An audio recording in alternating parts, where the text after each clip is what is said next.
سلامة. وكيف ابوك ان شاء الله تحسن؟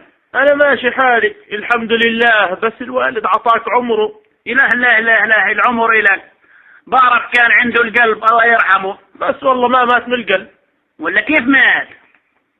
الله يرحمه باخر فترة ضعف نظره كتير، مرة طلع على هالبلكون ما شاف طرف البلكونة وقع، وبتعرف بيتنا طال الطابق. لا لا لا لا على هالموتى بكل الاحوال الله يرحمه. والله تعذبنا فيه كتير وعملنا له 12 عملية لما تحسن وطاب. لكن كيف توفى؟ صار يحمل عكازة ومرة بيقطع الطريق سيارة مسرعة خبطته. يا لا لا لا لا الله يرحمه. ربك رحيم، كان في جار لنا حطه بالسيارة ولحقوا على المستشفى، بس النزيف الداخلي كان رهيب.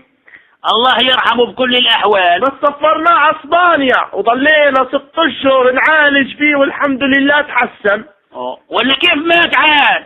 صار معه فشل كلوي حاد وصرنا ندور على متبرع كلية وتأخرنا وصار معه تسمم. الله يرحمه ارتاح.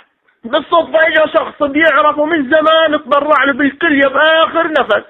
لا حول الله. لا لا لا يا رجل ولا كيف مات عاد؟ والله مرة بالبيت وهو قاعد ما انتبه على الغاز احترقت الشقة وهو لحاله فيها.